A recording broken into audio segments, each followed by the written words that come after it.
اس کے ساتھ ساتھ اپنی منزل کو پہنچا لے رہا میرے عزیز. موضوع سخن امتحان اور آزمائش. یہ موقع اور محل کی نزاکت کو میں نے مد نظر رکھتے ہوئے اس موضوع کو قرار دیا ہے.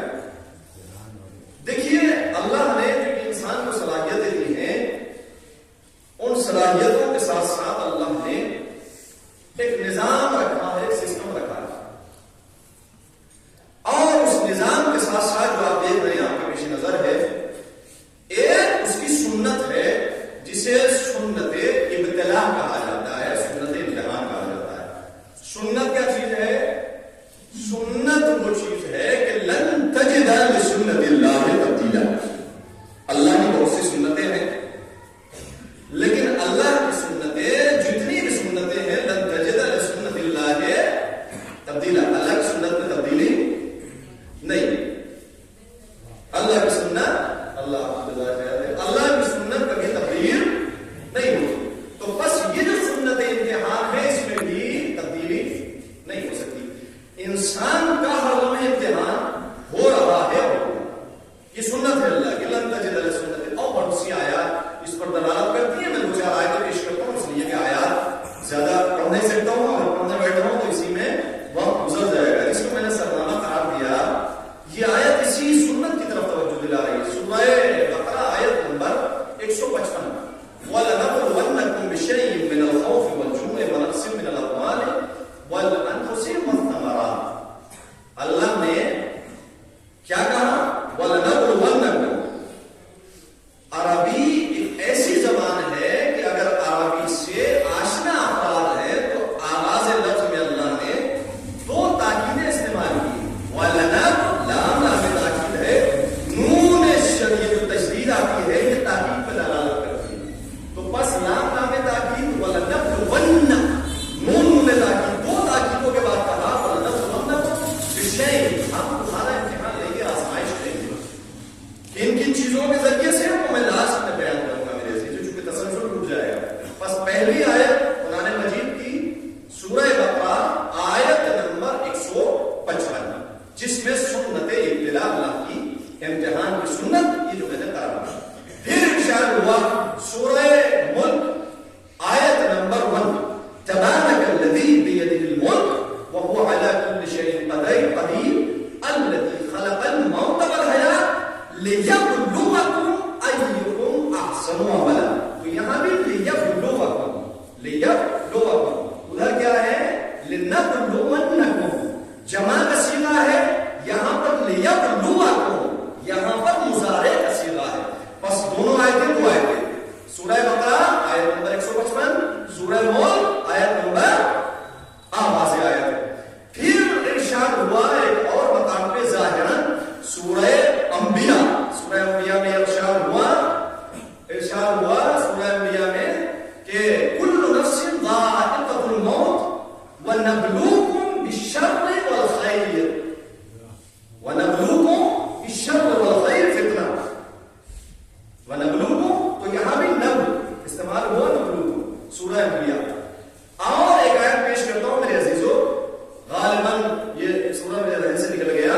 اس میں سورہ مومنون ارشاد ہوا, اور یہ اس مقام پہ ارشاد ہوا کہ جہاں ایک شخص دعا کر رہا تھا, دست دعا بلند کر رہا تھا, مولا کائنات گزر رہے تھے, دعا کر رہا تھا کہ اللہم پالنے والے مجھے, اس میں بھی فتن کا لفظ استعمال ہوا ہے. اللہم پروردگار مجھے اس بلا یعنی ابتلا, بلا نہیں, ابتلا یعنی امتحان, مجھے اپنے امتحان سے محفوظ فرما. مولا کائنات گزر رہے ہیں, دعا کیا کر رہا ہے؟ پروردگار مجھے امتحان سے محفوظ فرما. مولا کے اڑنے کے بعد کیا کہہ رہے ہو؟ قرآن کے بالکل مخالف دعا کر رہے ہو. تو مولا کیسے کہ تم نے سورہ مومنون کی آیت نہیں پڑھی؟ ام حسب الناس ان یترکوا ان یقولوا آمنا وهم لا یفتنون. کیا تم یہ گمان کرتے ہو یا لوگ یہ گمان کرتے ہیں کہ تم نے فقط کلمہ پڑھ لیا, ان یقولوا آمنا کہ ہم پہ ایمان لے آئے, فقط ایمان لے آئے, ان یترکوا ایمان لانے کے بعد کوئی چھوڑ دیے جائیں گے, نہیں, ان یقولوا آمنا وهم لا یفتنون, کیا ان کا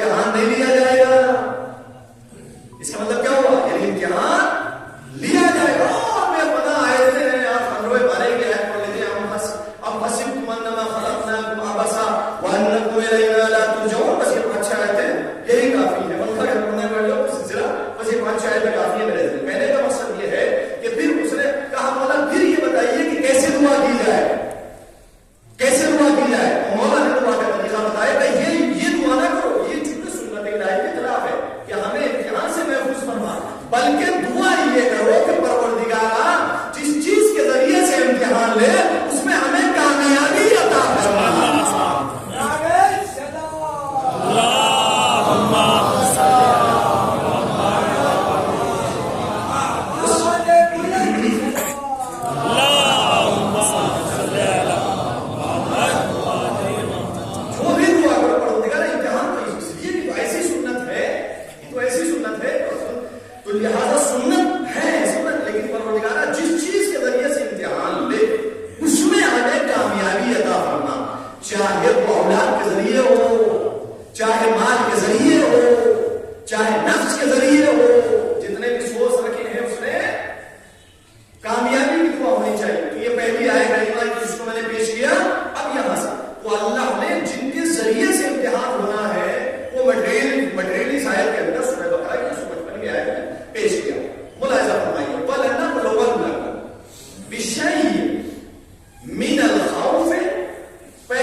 سپر پاور ہو لیکن گھبراتے نہیں ہیں میرے سے. بس پہلی چیز جس کے ذریعے سے امتحان لیا جائے گا وہ ہے خوف.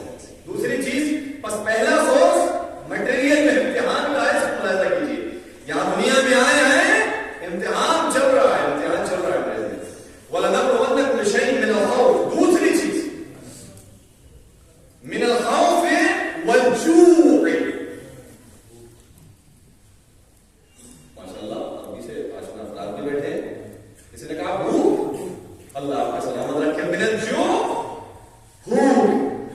بھوک کے ذریعے سے امتحان لیا جائے گا. بھوک کے ذریعے سے امتحان لیا جائے گا. آپ کی خدمت میں اصل میں آہستہ آہستہ تھوڑا سا والیوم کو کم کر دیتا ہوں. بھوک کے ذریعے امتحان لیا جائے گا. بھوک کا مطلب سمجھتے ہیں آپ کتنی خطرناک چیز ہے. بھوک یعنی غربت. اس کے علاوہ کوئی چیز نہیں. بھوک کے ذریعے سے امتحان لیا جائے گا. امام حسین علیہ السلام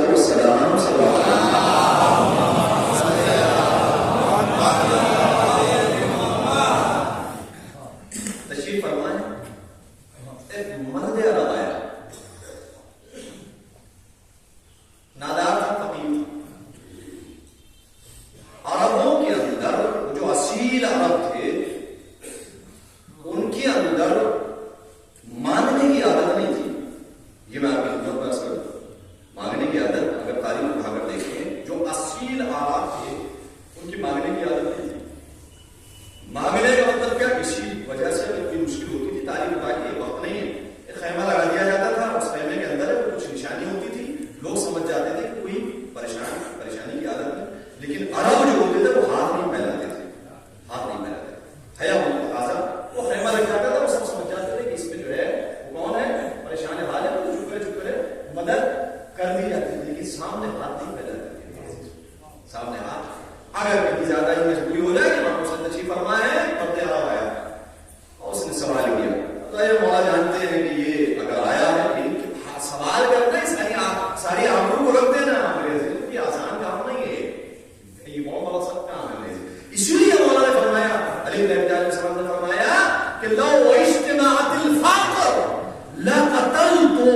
اگر یہ فاقر, یہ فقیری اگر مجسم ہو کر میرے سامنے آ جاتی تو مجھے قتل کر دیتا.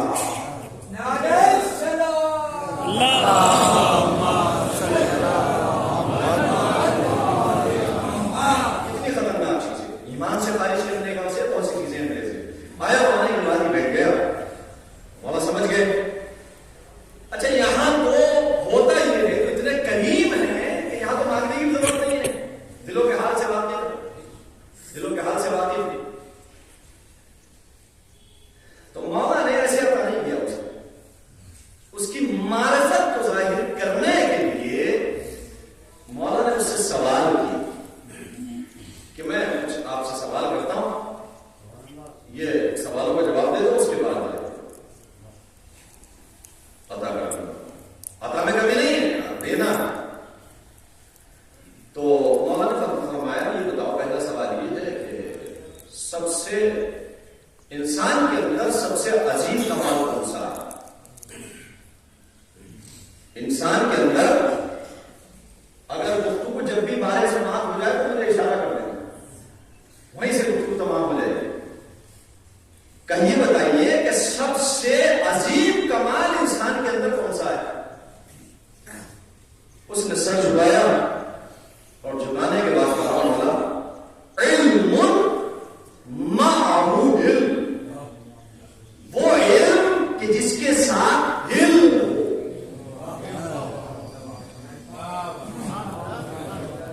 اب یہاں سوال یہ پیدا ہوگا علم کسے کہتے ہیں؟ وہ علم خالی علم نہیں, وہ علم کہ جس کے ساتھ علم ہو. علم کو میں اپنے بالکل سادہ انداز میں بیان کروں, جو بہت تشریح کی جا سکتی ہے, سادہ انداز میں بیان کرتا ہوں. علم کسے کہتے ہیں؟ علم کہتے ہیں کہ جب انسان کو غصہ آ جائے اور اس غصے کو ظاہر کرنے کی طاقت بھی رکھتا ہو, پاور بھی رکھتا ہو, صلاحیت بھی رکھتا ہو, پھر اس پہ کنٹرول کرے, اسی علم کہتے ہیں. اور فرمایا اسے علم کہا جاتا ہے. ہمارے یہاں اردو کا ترجمہ کر دیتے ہیں کہ علم کسے کہتے ہیں؟ جہاں غصہ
انہوں نے کتاب لکھی جس کتاب کا نام ہے معراج السعادہ.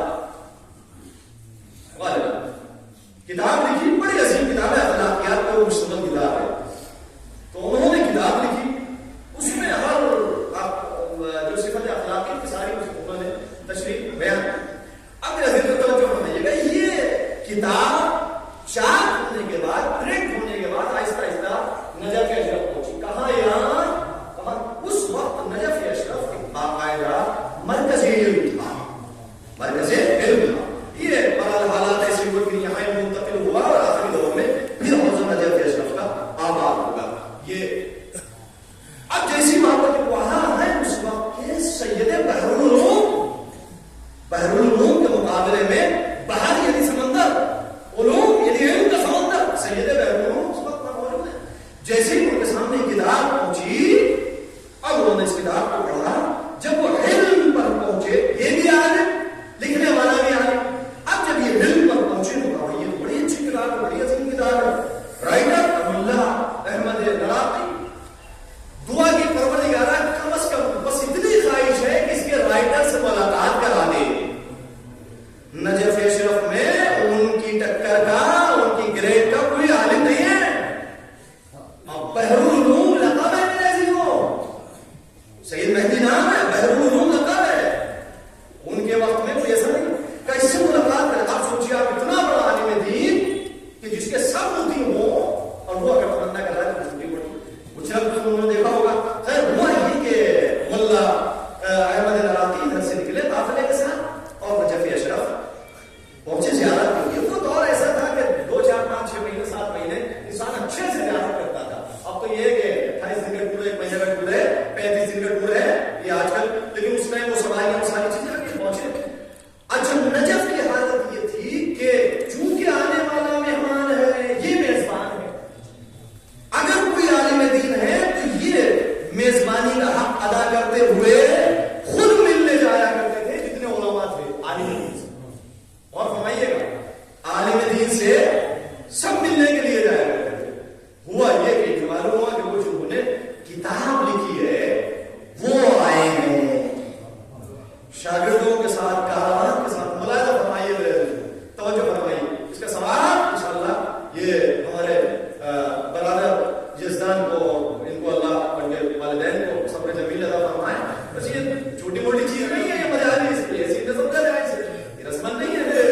یہ جو مطالب پہنچ رہے ہیں تو اس میں درجات میں اضافہ ہو رہا ہے. اگر ایک بات بھی آپ کو وجود کا حصہ بن گئی بس کافی ہے, اور اس کے درجات میں اضافہ ہو کر دیتے. خیر یہ معلوم ہوا کہ مؤلف آ گئے, ہماری سب گئے عالم دین سب ملنے کے لیے, لیکن یہ نہیں گئے. اب ہوتا یہ ہے کہ جہاں سب سارے عالم دین آئے, یہ بیٹھے ہوئے تھے, ان کے ذہن میں تھا سارے جیسے ملنے آئے, یہ کیوں نہیں آئے صاحب, وہ چاروں طرف رہتے ہیں.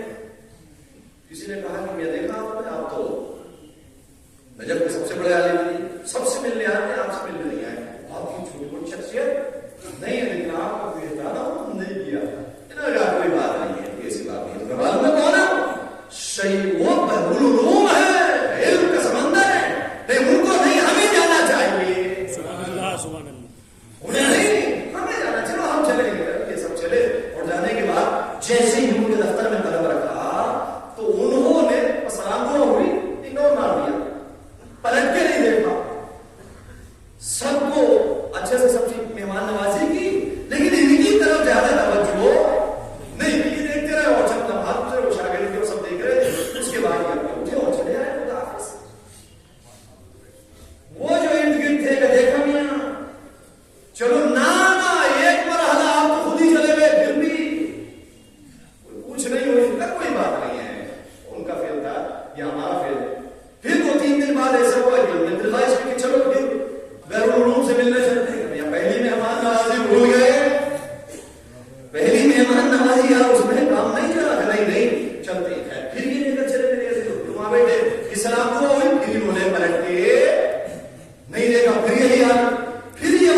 کمال جس علم کے ساتھ علم ہو چلے دو بار ملنے نہیں آئے. اب انہیں معلوم ہو گیا سیدنا محروم کو کیا خدا کا وقت ہے. اب جیسے ہی قدم رکھا کوچے میں قدم رکھا گلی میں قدم رکھا کیا دیکھا سید محروم استقبال کے لیے کھڑا ہوئے ہیں. سبحان اللہ سبحان اللہ. نہیں ابھی بات نہیں پہنچی ابھی بات نہیں پہنچی. تیسری مرتبہ خدا حافظ کے سید محروم کہاں کھڑا سید محروم کھڑا ہے گھر نہیں چوکھٹ پہ نہیں گلی میں کوچے میں استقبال کے لیے کھڑے ہیں. بڑے احترام سے استقبال کیا. ظاہر سی بات دو مرتبہ کے بعد ایک عجیب توقع. اب جو پہنچے ہیں اپنی مسند پہ بٹھایا. تاریخ لکھتی ہے داستان میں لکھا گیا ہے کہ خود اس طریقے کے دو زانو ہو کر بیٹھے جیسے کسی آقا کے سامنے غلام بیٹھا کرتے ہیں. اور فرمانے جیسے کسی آقا کے سامنے غلام بیٹھتے ہیں. سب نے دیکھا علماء نے دیکھا.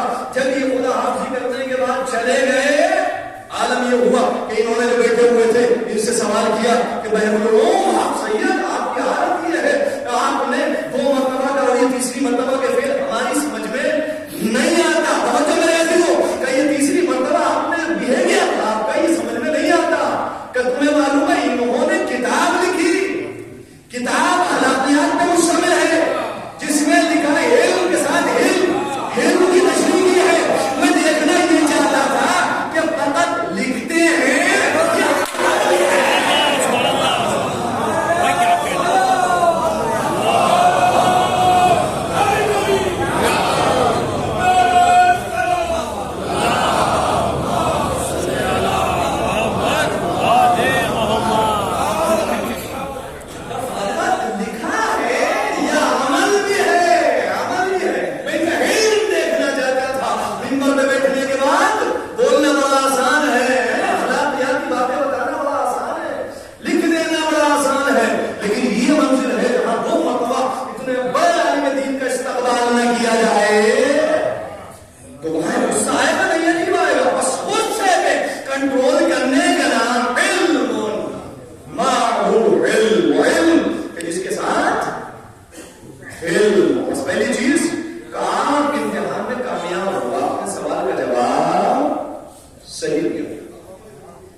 پرانا لباس کیسا. ہمارے پاس مال و دولت ہے, جتنی قدرت ہے. امام نے کہا آپ کامیاب ہو گئے. تیسرا سوال جو میں پہلے پیش کر چکا میرے عزیزوں, تیسری بات کانا بھی یہ نہ ہو تو آپ نے فرمایا الفقر مع الصبر. صبر پہلے میں نے ترجمہ کیا, پہلے میں نے مولا کا قول پیش کیا کہ فقر بہت خطرناک چیز ہے.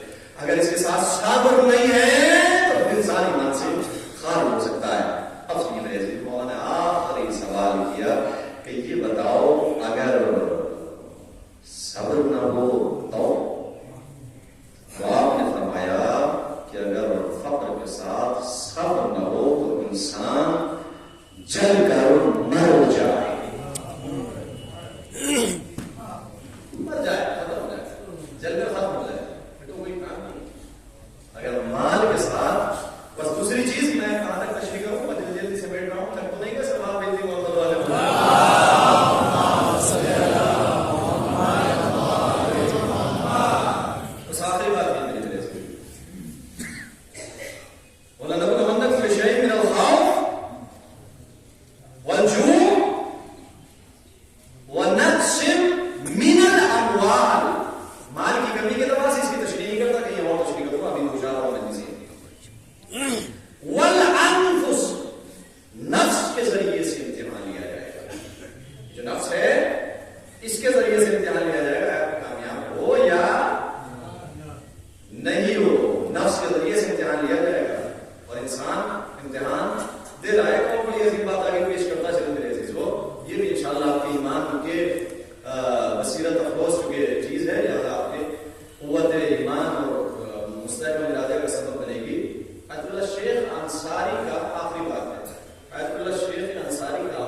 فرمائے اہل سنت نے اسی پھل اور یہ ساری پھل لکھ دی ہے، لیکن بات کی تفصیل یہ ہے ثمر سے مراد اولاد کی ہے، اولاد کے ذریعے سے امتحان لیا جائے گا، اولاد کے ذریعے سے والانفس والثمرات وبشر الصابرین. نتیجہ کیا ہے؟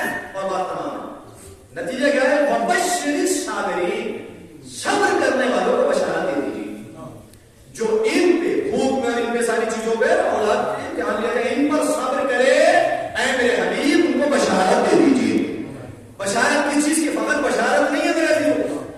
آپ دیکھیں آگے آئے اولئک علیہم صلوات من ربہم ورحمہ واولئک هم المهتدون.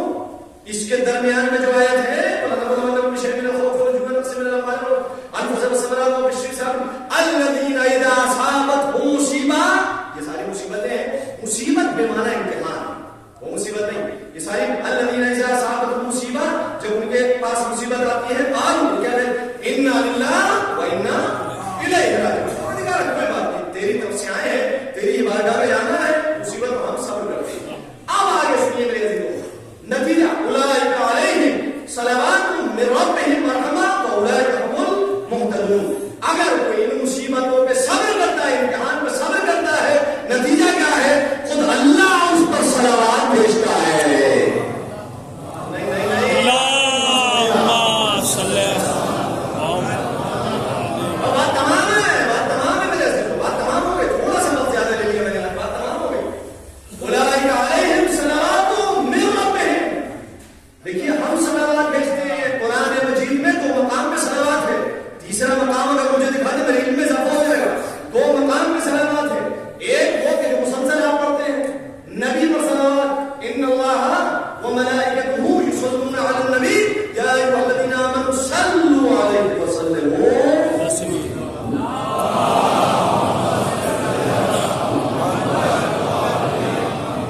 یہ پہلا مقام نبی پر صلوات، یا دوسری صابرین پر صلوات، جو صبر کرنے والے اولئک علیہم صلوات من ربہم ورحمہ واولئک هم المهتدون. جو صابر ہے بس وہی ہدایت یافتہ ہے. بس اولاد کے ذریعے صبر ہے. اگر صبر کر لیں، اب آپ سوچیے کہ کون سا، دیکھیے صلوات میں پڑھتا ہوں،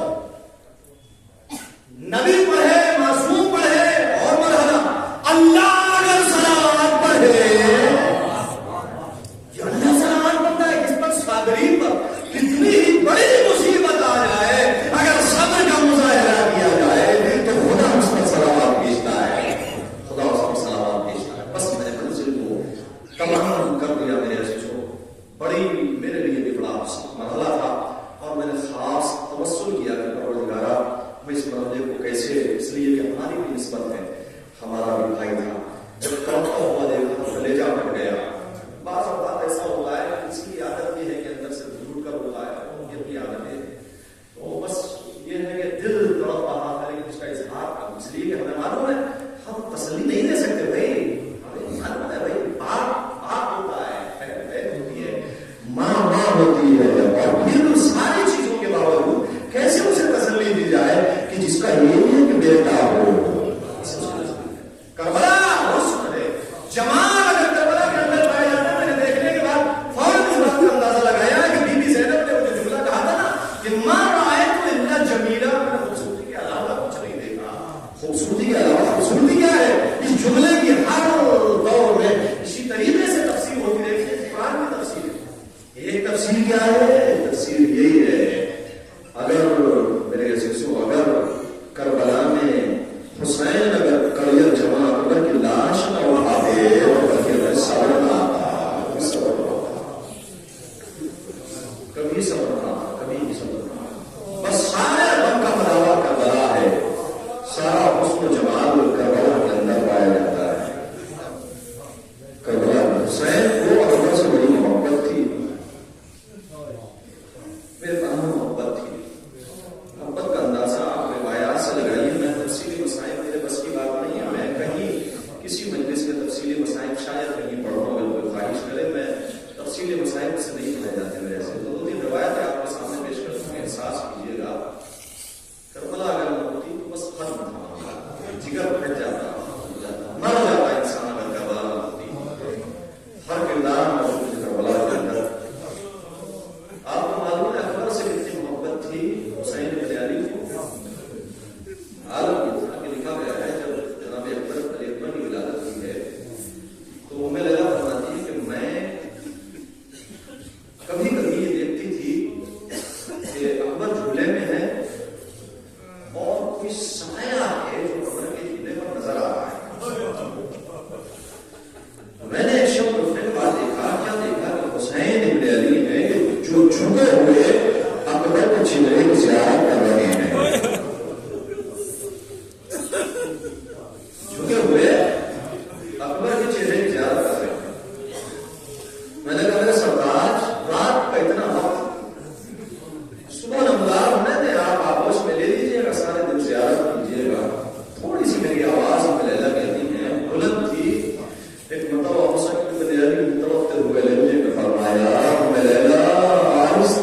اکبر وہ ہے کہ جب کسی عیسائی مسلمان کو نہیں، جب کسی عیسائی نے دیکھا وہ کہ نیزہ بے سر ہے، جب کسی عیسائی خاتون کی نگاہ پڑی تو اس نے بے ساختہ کہا کہ کاش حسین جوان، کہ کاش اس جوان